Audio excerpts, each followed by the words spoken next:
નાનો ગ્રંથ છે, એનું નામ છે મદ ત્યાગ હેતુ, અને ખરેખર વૈષ્ણવે વાંચવા જેવું છે. એમાં શ્રી હરિરાયજી નાના મોટા 20 પ્રકારના મદ બતાવે છે, જે જાણે અજાણે આપણા હૃદયના ખૂણે ખાંચને ક્યાંય ભરાઈને રહેતા હોય અને આપણા ધ્યાનમાં આવતા નથી. અને આવો મદ આવે ત્યારે આપણે મનમાં શું વિચારવું કે જેનાથી એ મદ દૂર થાય, એનું બહુ સુંદર દર્શન કરાવે છે.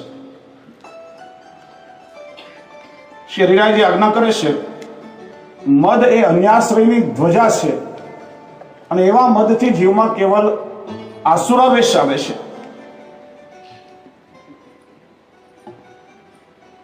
સૌથી મોટા 3 મદ બતાવ્યા: વિદ્યા મદ, ધન મદ અને કુળને લીધે થયેલો મદ.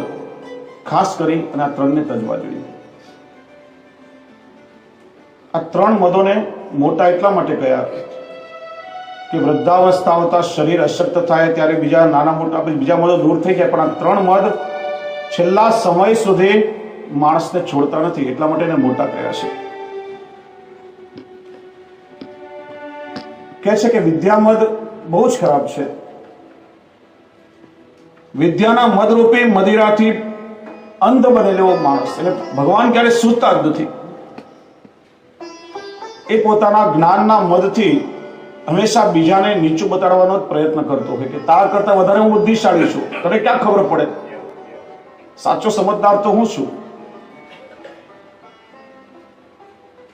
શ્રી હરિરાયજી સમજાવે છે કે પુષ્ટિ માર્ગીય વિદ્યાનો મદ એ જ છે કે હંમેશા ભગવદ લીલાનો આવેશ એની અંદર રહ્યા કરે. જો પ્રભુની પ્રાપ્તિમાં વિદ્યા જ ઉપયોગી હોય તો બૃહસ્પતિ તો દેવોના ગુરુ સમર્થ વિદ્વાન છે, પણ એ જ્ઞાનથી એમને પ્રભુ મળ્યા નથી. બ્રહ્માજી પરમ જ્ઞાની છે, પણ પ્રભુની લીલાની એમને પ્રાપ્તિ થઈ નથી. જે વિદ્યાનો પ્રભુની સાથે સંબંધ નથી એ સાચી વિદ્યા નથી. અને પ્રભુના સંબંધ પૂર્વક જેનામાં વિદ્યા હોય, શ્રી હરિરાયજી કહે છે ક્યારે મદ વાળો હોય જ નહીં, એનામાં તો દીનતાના સાગર ભરેલા હોય. બીજો મત શ્રી હરિરાયચરણ બતાવે છે કે ધનનો મદ. કુબેર ભંડારી જેટલું ધન કોઈની પાસે નથી, પણ એ ધનથી એને કઈ પ્રભુ મળ્યા નથી. લક્ષ્મી તો સ્વયં પ્રભુની પત્ની છે, અને કહે છે કે સાચું ધન તો એ જ છે કે હરિ, ગુરુ અને વૈષ્ણવની સેવામાં ઉપયોગમાં આવે. લૌકિક સંપત્તિ ભલે ગમે તેટલી હોય, પણ ગમે ત્યાં વેડફાતી હોય તો એ ધન શું કામનું? અને આ વાત જેને જાણી છે એની પાસે પુષ્કળ સંપત્તિ હોય છતાં પણ એને ક્યારે મદ આવતું નથી. ત્રીજો શ્રી હરિરાયજી બતાવે છે કે કુળનો મદ પણ બાધક છે. હું સારા ઊંચા કુળમાં જન્મ્યો છું એવો મદ થવાથી ઉપરથી લૌકિકમાં મમતા વધે છે અને મન પ્રભુમાં ક્યારે ચોંટતું નથી. પુષ્ટિ માર્ગમાં સાચો કુળવાન તો એ જ કહેવાય કે યમુનાજીના તટ પર વિહાર કરનારા, એ યુગલ સ્વરૂપમાં જેની સતત આસક્તિ હોય. કુલ એટલે તટ, વાન એટલે વાળો. યમુનાજીના તટ પર વિહારી યુગલ સ્વરૂપમાં જેને સતત આસક્તિ રીત્યો એ સાચો કુળવાન છે. શ્રી હરિરાયજી કે છે આ 3 મદ એવા છે કે છેલ્લા સમય સુધી માણસને મુકતા નથી, એટલે મોટા બતાવ્યા. હવે નાના નાના મદ શ્રી હરિરાયજી બતાવે છે કે માણસ આમ યુવાન હોય, ફાટ જુવાની થતી હોય ને, ત્યારે જુવાનીનો મદ પણ એનામાં આવે છે. અને જુવાનીનો મદ આવતા ગમે તેવા હીન કાર્યો એનાથી થઈ જાય છે. જુવાનીનો મદ આવે ને ત્યારે દાઢી પર હાથ ફેરવીને જોઈ લઉં કે આ ડાચું એક દિવસ બેસી જ જવાનું છે, આ દાંત બધા પડી જવાના છે. જુવાની ક્યારે કોઈની કાયમ રહી નથી, અને જે વસ્તુ કાયમ નથી એના ઉપર શું મદ કરવું? અને જે ભગવાને તંદુરસ્ત શરીર આપ્યું છે એના દ્વારા જ ભગવત કાર્ય સિદ્ધ કરી લેવાના છે. ઘણી વાર કોઈ બાળકને ધર્મનું આચરણ કરવાનું કહીએ તો કે હમણાં તો રમવાના દિવસો છે. યુવાનો કહેશે કે હજી તો અમારે કર્મ કરવું છે, કમાવવું છે, જ્યારે વૃદ્ધાવસ્થા આવશે ને ત્યારે પ્રભુનું નામ લેશું, ત્યારે યાત્રા કરશું. પણ વૃદ્ધાવસ્થા આવશે કે નહીં એને કેટલાને ખબર છે? અને વૃદ્ધાવસ્થા આવશે, આંખ જો જોવાનું ઓછું કરશે તો પ્રભુના દર્શન કેવી રીતે કરી શકશે? કાન સાંભળવાનું ઓછું કરશે તો પ્રભુના ગુણ ક્યાંથી સંભળાશે? હાથ પગ ધ્રુજવા લાગશે, માંડ માંડ લાકડીના ટેકે ચાલશો તો ઠાકોરજીની સેવા ક્યાંથી થશે?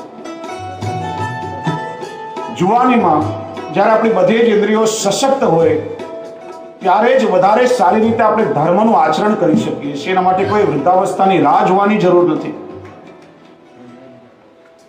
પાંચમો મદ શ્રી હરિરાયજી બતાવે છે કે પુરુષાર્થનો મદ. માણસે જીવનમાં કોઈ પુરુષાર્થો સિદ્ધ કર્યા હોય અને એનો મદ હોય, પણ શરીરમાં રોગ આદિ જ્યારે લાગે, વ્યાધિઓ આવે, ત્યારે માણસનું શરીર નકામું થઈ જાય છે. પુષ્ટિ માર્ગમાં તો ભગવાન પુરુષોત્તમમાં અનહદ પ્રીતિ એ જ સૌથી મોટો પુરુષાર્થ છે. બીજા બધા પુરુષાર્થો તો લૌકિક છે. છઠ્ઠો મદ બતાવ્યો બળનો મદ. શરીરમાં તાકાત હોય, બળ હોય તો બળના મદથી છકેલો માણસ હંમેશા બીજા ઉપર અત્યાચાર કરે છે, બીજાને સતાવે છે. ભીમ કઈ ઓછો બળવાન નથી, પણ કાળની સામે ભીમનું પણ કઈ ચાલ્યું નથી. પુષ્ટિ માર્ગમાં સાચો બળવાન તો એને જ કહેવાય કે જે પ્રેમ વડે પુરુષોત્તમને જીતી લે છે. શરીરનું બળ શું કામનું? રૂપનો મદ. રૂપનો મદ પણ ભક્તિ માર્ગમાં બાધક છે.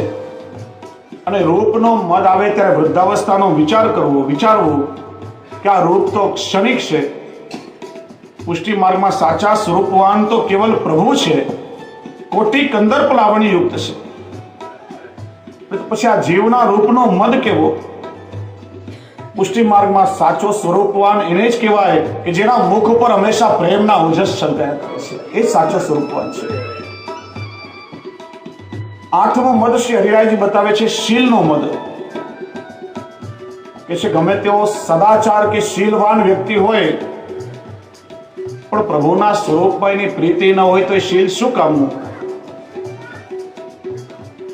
નવમો મદ શ્રી હરિરાયજી બતાવે છે કે લૌકિકમાં આપણને બહુ સન્માન મળતું હોય, લોકામાં આપણને હાર તોરા પહેરાવતા હોય તો એનો પણ આપણને બહુ મદ થાય છે કે જો સમાજમાં મારું કેટલું માન છે,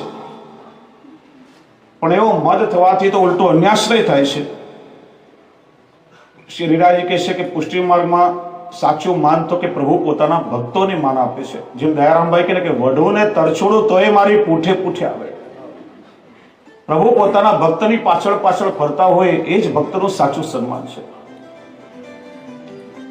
કથામાં આવે છે ને, પંઢરપુરમાં ભગવાન વિઠ્ઠલનાથજીના દર્શન ખુલ્યા. હજારો ભક્તો કતારમાં દર્શન કરવા માટે ઉત્સુક હતા, પણ ભગવાનના મુખ ઉપર આજે પ્રસન્નતા નથી, મુખ ઉપર ઉદાસી છે.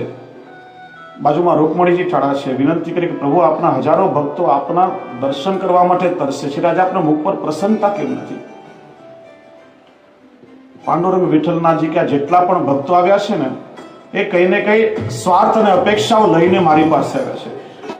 કોઈ મારા સુખ માટે આવ્યો નથી, એટલા માટે આજે મને પ્રસન્નતા નથી. રૂકમણીજી કે ભગવાન આપના આટલા ભક્તોમાં કોઈ એવું નથી કે જે આપણા સુખનો વિચાર કરે. ભગવાન કે છે મારો એક ભક્ત તુકારામ, પણ આજે એની તબિયત સારી નથી એટલે આજે મારા દર્શને આવી શક્યો નથી, એટલે આજે મને ગમતું નથી. રૂકમણીજી કે ભગવાને ન આવ્યો તો શું થયું? ચાલો આપણે એના ઘરે જઈને દર્શન આપી આવીએ. હજારો ભક્તો અહીંયા કતારમાં ઉભા છે અને ભગવાન રૂકમણીજી સાથે તુકારામના પલંગ પાસે ઠાડા છે, ઘરે સામેથી દર્શન દેવા પધાર્યા છે. ભગવાન ભક્ત વગર ન રહી શકે, એ જ ભક્તનું સાચું સન્માન છે. લૌકિકમાં સમાજમાં સન્માન ક્યાં સુધી મળશે? સમાજનો સ્વભાવ કેવો કે આપણે લોકોના કામ કરી આપીએ ત્યાં સુધી તાલી, નહીં તો ગાલી. જે દિવસે આપણી પાસે કોઈ સ્વાર્થ લોકોને નહીં દેખાય, એમ લાગશે કે આ માણસ હવે કામનો નથી, એક દિવસ આપણને બાજુ પર કરી દેશે. એટલે બહુ લોકો આપણને હાર પહેરાવે, એનો મદ ન કરો, એનું નામ જ છે હાર. પછી માણસ જીતે નહીં ક્યારે. શ્રી હરિરાયજી કહે છે કે સાચું સન્માન એ છે કે પ્રભુ ભક્તની પાછળ પાછળ ફરતા હોય. 10મો મદ શ્રી હરિરાયજી બતાવે છે કે વેપારમાં ધંધામાં બહુ કુશળતા હોય, સારો બિઝનેસ આપણે કરી શકતા હોઈએ, બહુ વ્યાપારી બુદ્ધિ હોય, એનો પણ મદ આવે છે કે જો હું વેપારમાં કેટલો કુશળ છું, મારા પુરુષાર્થથી હું કેટલું ધન કમાયું છું. શ્રી હરિરાયજી કહે છે કે લૌકિક ધંધાની કુશળતા શું કામની? જે વેપાર પ્રભુના સંબંધ વાળો નથી એ તો ઉલટો ભક્તિ માર્ગમાં બાધક છે.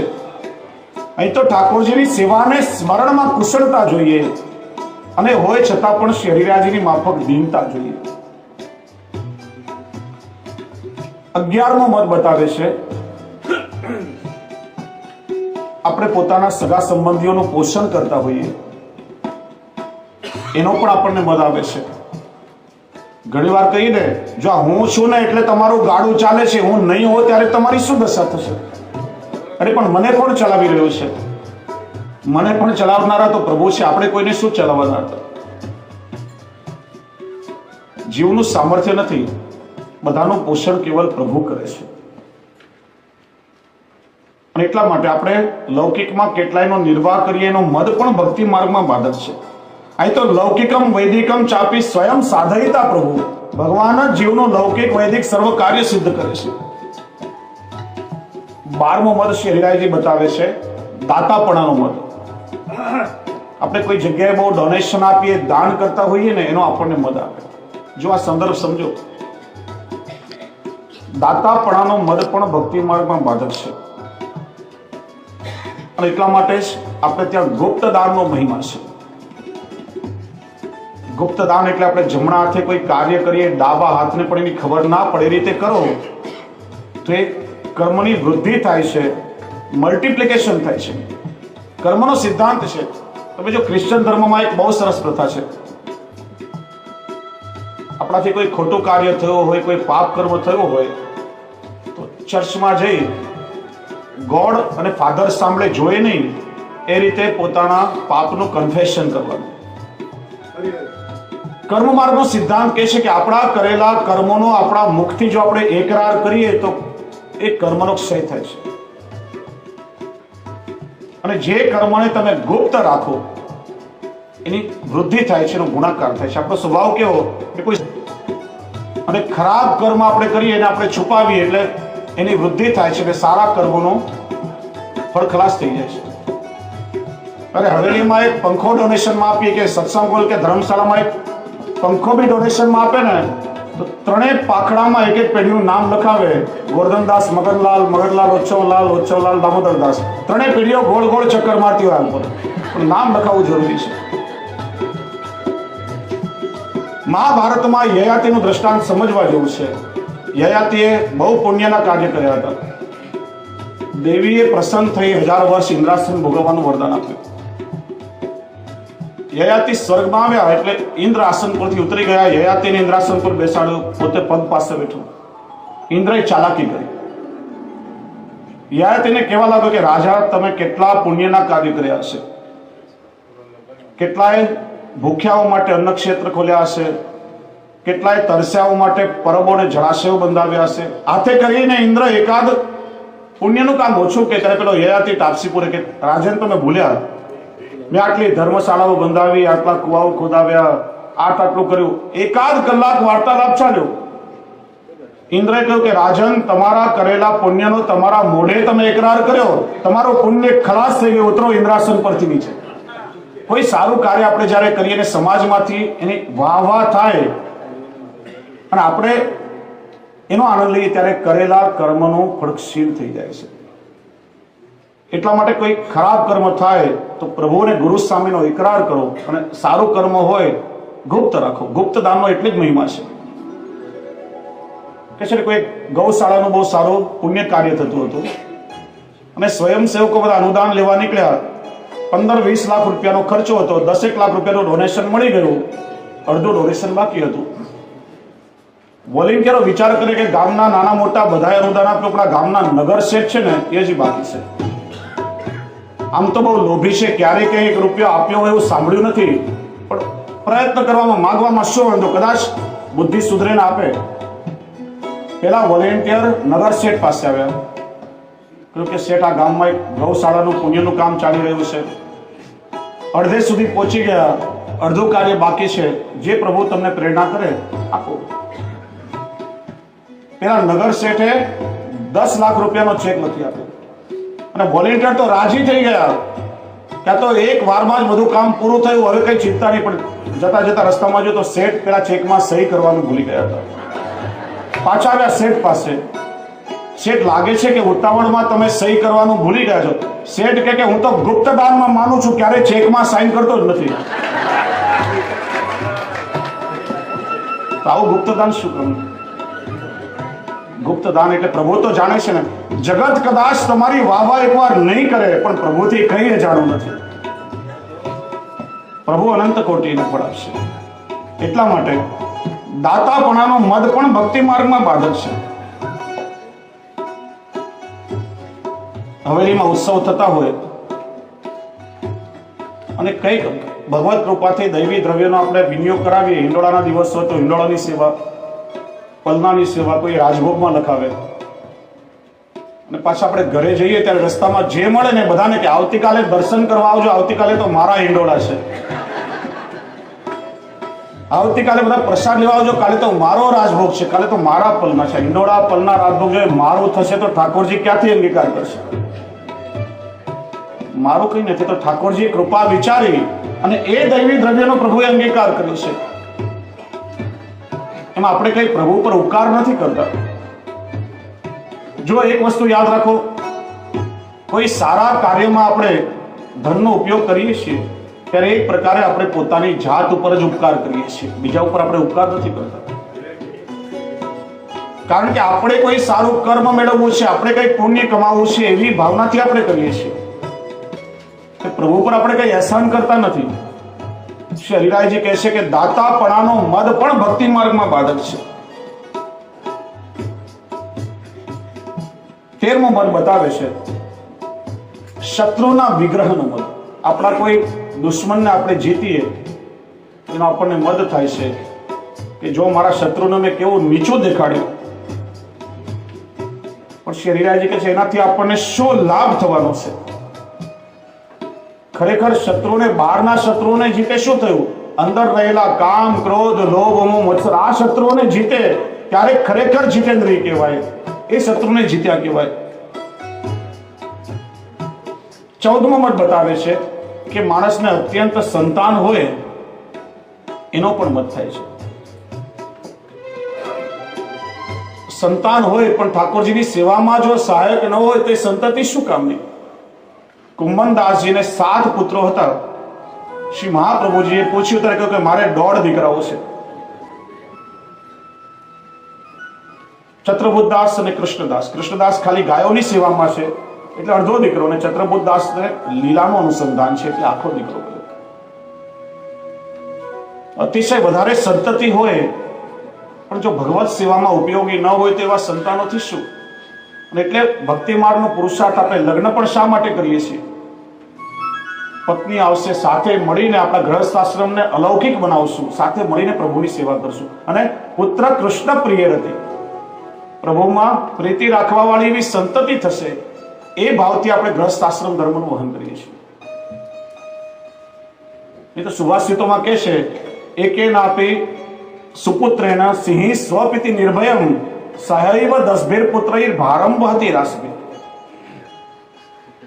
સિંહણને એક જ સંતાન હોય પણ એ નિરાતે સૂઈ જાય છે કે મારું સંતાન એ સિંહ જ છે. અને પેલી ગધેડી હોય એને 10 સંતાન હોય પણ એને તો બિચારીને જીવનભર ભાર જ વેઠવો પડશે. અતિશય સંતાન હોય એનો મદ પણ બાધક છે.